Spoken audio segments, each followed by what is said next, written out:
Hello, yes, it's me, and today I feel like talking about Newsies, a movie which I love and a show which I love.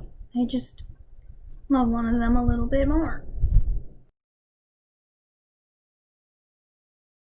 And I just feel like the movie maybe doesn't get as much attention as it deserves, so I'm gonna talk about it, go side by side with the Broadway version, and kind of discuss some pros and cons of each. Except the movie's better. Let's get that straight. That is the bias that we are working with. It's in my head, it's not leaving. This is not balanced or fair in any way. So just as an introduction, if you are unaware, do I remember what year it came out? So if you didn't know, Newsies is a movie produced by Disney. It's a live-action musical, and it came out in 1992. It's directed by Kenny Ortega. Yes, High School Musical / Descendants / Julie and the Phantom's Kenny Ortega. We love that. And it was a story based on the real-life strike of the New York Newsboys in 1899. Even the main character, Jack Kelly, is somewhat inspired by a real-life figure. And then 20 years later, the movie sort of picked up steam. It sort of got a cult following after kind of fading into the shadows. And so it was picked up and rewritten for Broadway in 2012. The show was directed by Brett Sullivan. So let's honestly just dive into the beginnings of each, because there are some plot rewrites, some added songs, and changed lyrics. In the stage show, we begin right at the beginning with the song Santa Fe, which is Jack Kelly's I Want song. We're already establishing the fact that he wants to get out, that his father is likely dead, likely worked to death by the Industrial Revolution. And then the show. After that, then the song goes into Carrying the Banner, which is the big group number with all the Newsies getting ready for work, basically. In the movie, we just start immediately with Carrying the Banner. There are a few lyric changes in here, like in the movie it begins with like a little exchange between the boys having a conversation. And then Crutchy has the move your elbow. I swear I'm gonna get content ID'd on this, because my Little Mermaid video got content ID'd and I literally put 10 seconds of music in. So most of them aren't that consequential. I don't mind that they were changed, because they basically say the same thing, that they're a bunch of rascal kids who have to work in New York.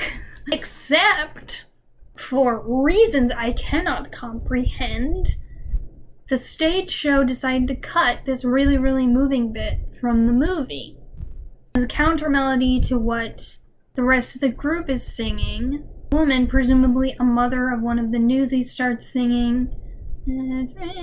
I don't know if I can put this clip in. We're afraid it's gonna be on the 90, but you really need to listen to it. It's really good. She basically sings, Patrick, darling, since you left me, I am undone. Mother loves you, God save my son. It's so... just adds a layer of heartbreaking sadness in the middle of a mostly upbeat song. And then in the stage show, they still have like the nuns singing their Jesus loves you. You shall be saved. You like my singing? Except now, instead of the mother singing over them, it's different boys singing about food. Like curdled coffee. What else is there? Concrete donuts sprinkled. Like that kind of thing. Talking about bad food. And I'm just like, what?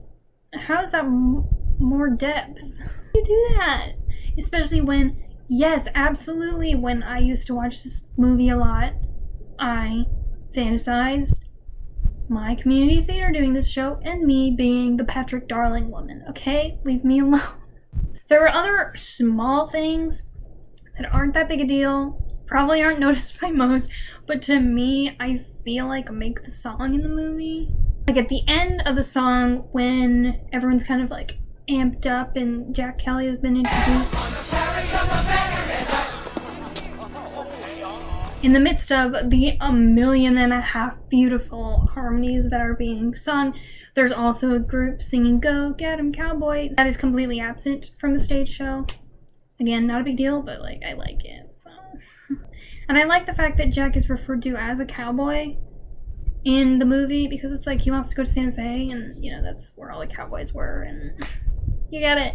He had a little hat. It was very cute. Why did we cut that? I don't know. And then there's this, it's even smaller, but in the movie there's this one little line, again, see if you can hear it, where probably no more than a few boys is singing "Why Do I Miss All the Fun" behind everything, right here. Like once you hear it, you're like, oh, that sounds so cool. Like I feel like it completes the harmony for me. So I'm a little sad that it's not in the stage show. But again, nothing hugely insane.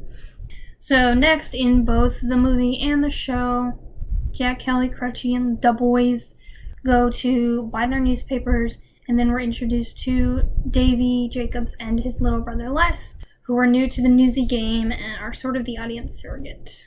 So a lot of things with Davy and Les are the same in both versions. Like Seize the Day is pretty much the same, except we don't get the Seize the Day choral version in the stage show, which again is sorely missed just because it was a beautiful piece of music.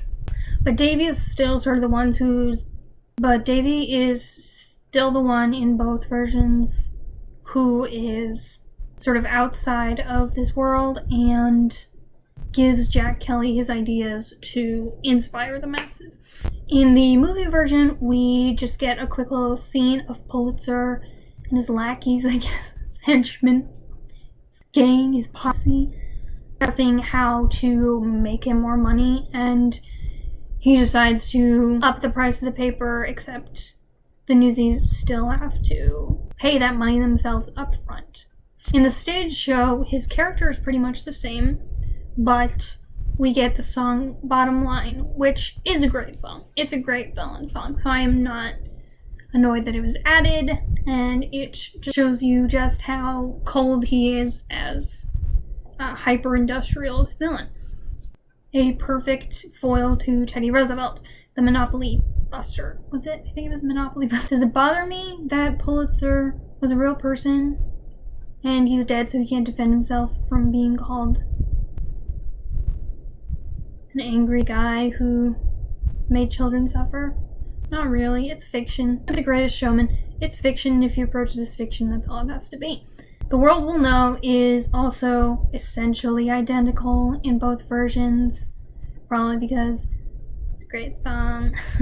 There's a few inconsequential lyric changes. Like, they kind of make Jack swear a little more. Not like swear.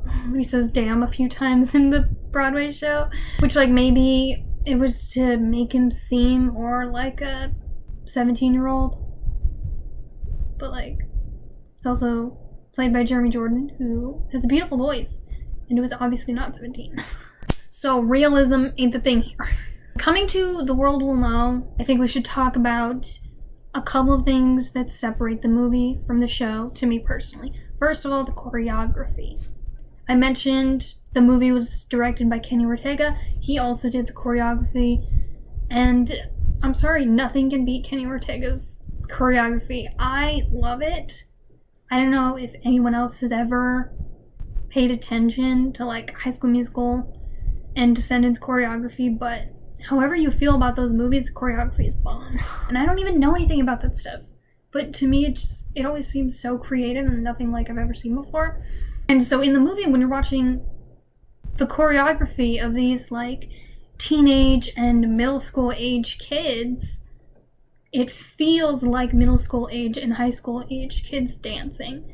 You know, they're like the appropriate amount of like scrappy, and they look like they're improvising it. They're just like their country. They're young, scrappy, and hungry, if you will.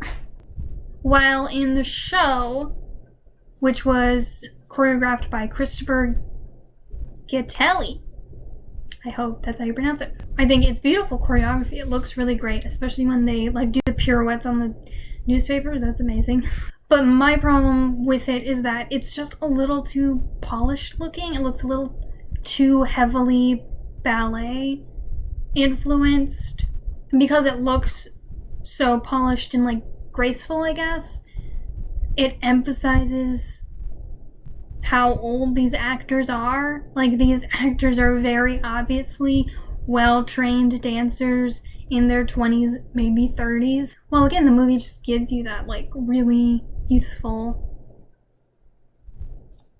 sense with its actors. Just me. I don't know. You know, because they cast children. And it's like, I know you obviously have the argument of like, should children be doing 8 shows a week? And no, but I do think you could help them look a little younger, you know? Or throwing in a few kind of younger people. Second of all, things that stick out to me in differences between the two is orchestration. Because in the movie, again, I'm really afraid to share any music, but in the movie, you hear a lot more brass than you do in the show, I feel like. Like, my mom will watch this with me, and she used to play French horn, and she'll be like, ooh, play that French horn, you know? Like moms do. So I probably wouldn't have noticed it without her, but like, it sounds really beautiful. And if you don't know, brass is like French horn, trumpet, trombone, and I feel like all that brass gives it like a really like youthful, bold vibe. While in the stage show, you can hear a lot more like drum sounds, which to me strikes like strike, which to me strikes as more of a modern sound. Maybe you could read it as more like youthful and casual and like fight the power, but I just don't. That's coming as a former percussionist. I'm a big fan of the instruments. I just think it was a little too heavy drum. Okay, and then we do some stuff in each.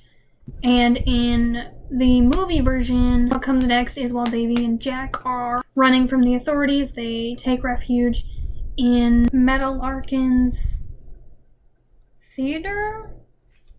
Song hall? Place? The point is she's a famous singer who likes them and sings Lovey-Dovey Baby. I would be lying if I said I loved this song. It gives me the same feelings that the song Santa Baby gives me, and most of them are discomfort. So I am not angry at all that in the stage show they replaced Meadowlarkin's main song with That's Rich, which is basically just her song about how she got rich. We love that. Although I am wondering why they didn't keep the song High Times that she sings when like all of the Newsies are gathered together for a meeting, because it sort of fit thematically with what the Newsies were going through. But I guess, you know, time. It's better to spend more time on other characters. I get that. So moving on, we have even more differences plot-wise between the two. Like, Jack in the stage show meets Catherine Plummer, who's a reporter trying to review a show, except she wants a really big story, like the Newsies strike. This would be a good time to talk about the subtle differences between the character in both versions. Like, Jack in the show, he comes off as a little more womanizing, not like sexist or anything, just talks about actually dating a lot. And we know in the show he was arrested for stealing food, but it was only to feed kids, which we don't find out until later. And in the movie, Christian Bale's version of Jack, I mean, it's a little unclear how he feels about most women. I don't know. Actually, his backstory is that his real name isn't even Jack Kelly, it's Francis Sullivan, which is about the worst crime in the movie. Ugh. He's son of a jailed man, and his mother is dead, which, you know, gives it some more edge. I like it. But I can also understand why they didn't want to make him such a big liar that, like, he changed his name and everything. And I would also like to say both actors for Zach are amazing performers. Christian Bale really, really gives him that sort of, like, again, young and scrappy, kind of hard on his luck kid. Even though he's not a singer, like, I'll be the first to admit, it's still, it feels genuine. And Jeremy Jordan has a beautiful voice. He's a great actor. I just think he reads a little old, that's all. I'd say the biggest difference between the two versions is the love interest to Jack. In the stage show, it's Catherine Plummer, except her real name is Catherine Pulitzer. She's his daughter. Big reveal coming later. She is basically the love interest from the movie merged with the Bill Pullman reporter character. She is dying to prove herself as a reporter, young woman in a man's field. You get it. And Sarah Jacobs is the love interest in the movie. She's a little more like down to earth, I'd say. She's the sister to Davy and Les, so Jack meets her when he goes to visit their family. She seems to be pretty traditional, except when she punches a dude in the face.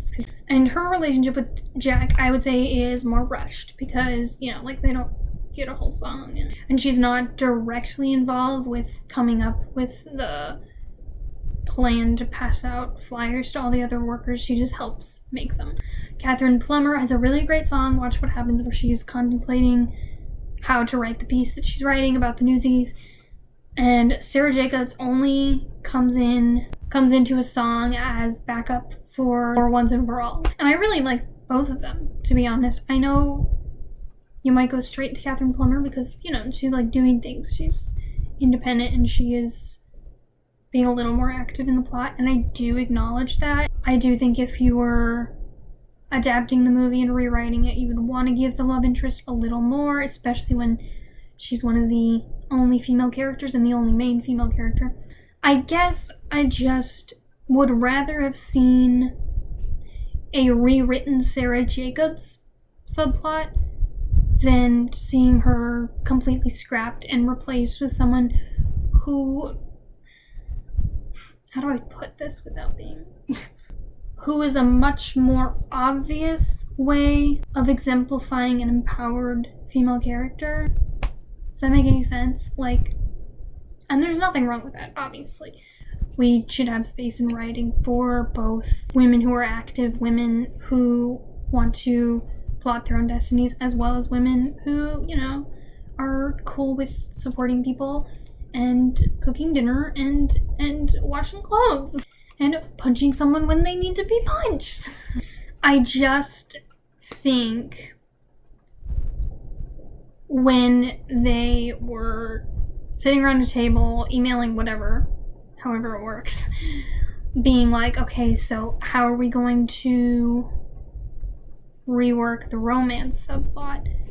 They went immediately to, well, now she needs to be in a male-dominated field and sing about how hard that is and be sassy and wear ties, I love her costumes, let's be clear. And I'm like, that's great, but I will say I do feel like we were robbed of a really well-developed, wholesome Sarah,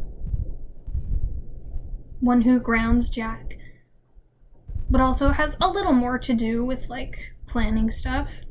I liked the fact that she was a part of Davy's family, part of the family that was Jack's ideal, the thing that he never got. Plus, I really like Bill Pullman, so leave me alone. Either way, neither one is anything to just scoff at. I like the movie.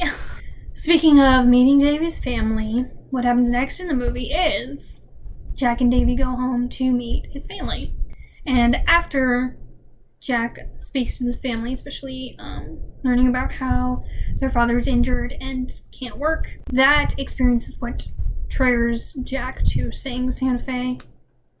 In the movie, he starts off with, so that's what they call a family, with a mother, daughter, son. Everything you heard about is true. It's just really melancholy, and I like it. And I just really, really wish we had seen that example of a stable, normal family in the staged version. Because we had all the scrappy orphans who were runaways or starving or whatever, and we had the obviously dysfunctional family with Catherine and her awful father. So the only example we had of that in the show was just Davy and Les, and they never really touched on that element. We also run into kind of some pacing issues for me with the plot changes in the show, because in the movie, Crutchy gets taken during one of the standoffs they have with the Newsies who won't go on strike, and he gets taken to the refuge. And in the movie, we see Jake actually sneak up to him, talk to him. We see a little bit of Crutchy trying to find out what's going on. While in the show, Crutchy gets taken and we really don't ever see him until he gets out. Unless you count the Letter from the Refuge song that was added for the tour. But even then, no one actually interacts with him. We just get that hi, I'm still here, I'm still a character, remember me. And so then in the stage show, King of New York happens, just as upbeat and fun as the movie, because they're finding their story on the front page of the newspaper, except it's a little tonally dissonant for me, because Jack has abandoned them because he's lost hope and gone off to paint set backgrounds forever, and Crutchy is in prison, and you guys are tap dancing. On a side note though, the tap dance break is the best thing ever. I really like that they had some tapping. So in the movie, when we get to Pulitzer's office as sort of the big face-off, we learn that Jack wasn't who he said he was. He has a different name, and he was imprisoned, but it's still a fairly sympathetic situation. While in the stage show, it's revealed that Catherine is Pulitzer's daughter, like I said, which gives us basically the same ideas because it gives us a dramatic reveal and the idea that Catherine is connected to a family Jack doesn't have, like Sarah was. But again, it's not the exact opposite because it's obviously not the ideal family. And we also get a cool reprise of the bottom line out of it, but I still wonder what the point of the change was.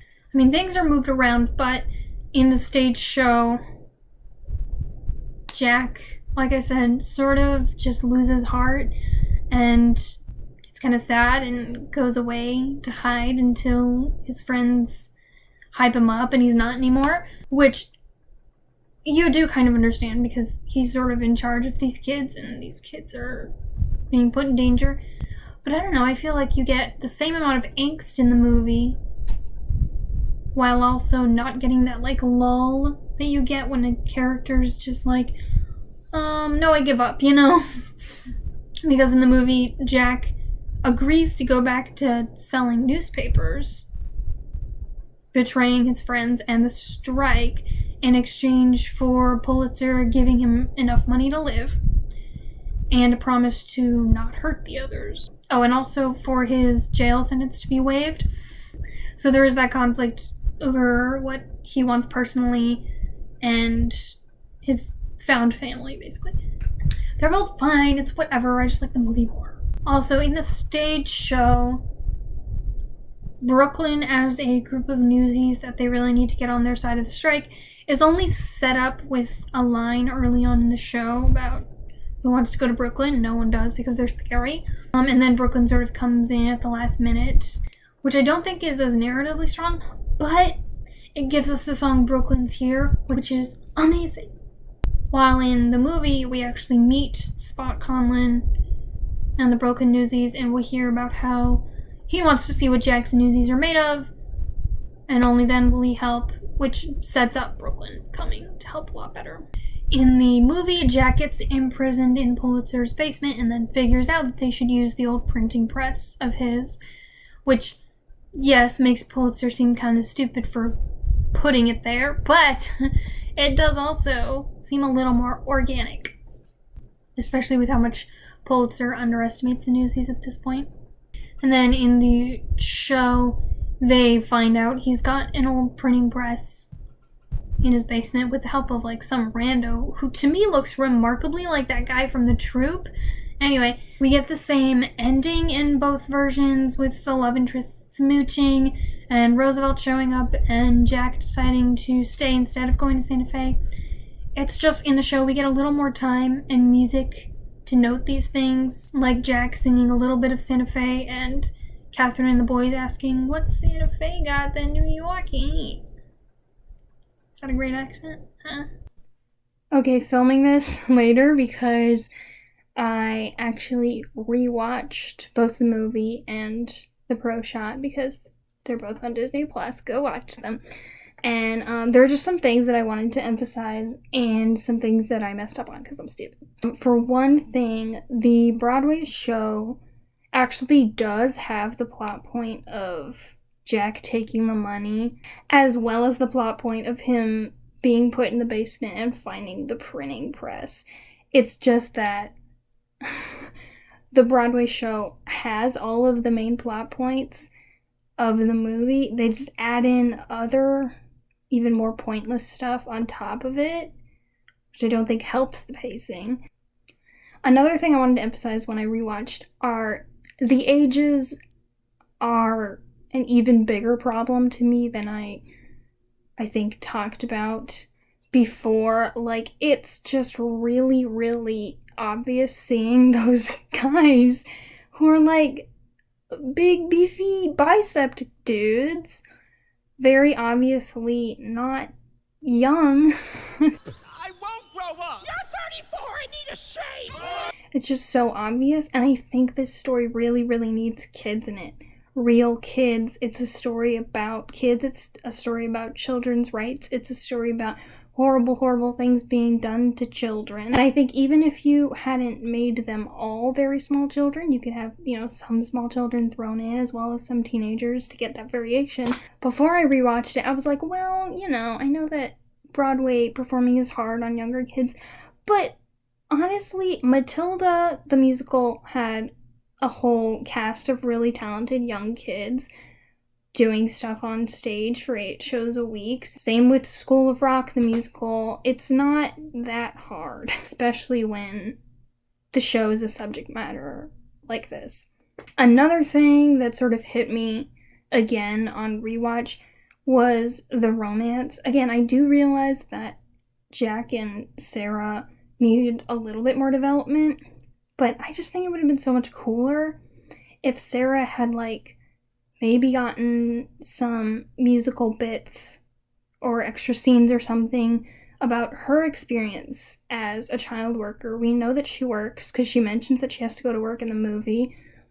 So then we could have gotten a little bit of the, young girls working in factories and stuff side of the story, which would have brought in the idea of this isn't just about the Newsies anymore. But instead, we just, I don't know, the romance came off as like, oh, we're angry at each other and we bicker a lot and now we're making out. It's just very Hollywood to me. It's not super organic. I'm sure Catherine Plummer is a super fun part to play, but I just hearing Jack's one-liners to Catherine at the beginnings of the show, oh, I'd rather imagine what we're doing tonight, physically made me gag. Sorry. Last of all, one thing I noticed is Once and For All is a lot more lackluster in the show than in the movie. In the movie, you get this really cool, sprawling sequence of these flyers being given to kids from all different types of work, and in the show, you really just get the same group of Newsies doing the same sort of choreography, and it's just not as powerful to me. That's it. Sorry about the mistakes and this bad lighting. All in all, I really enjoy Newsies on Broadway. I love the songs. It just doesn't give me the same warm feelings the movie does, and I don't think it should be the only thing that comes up when I search Newsies related stuff. Thank you for watching me be an idiot, and you can tell me how wrong I am down below. Just don't be mean. Thank you.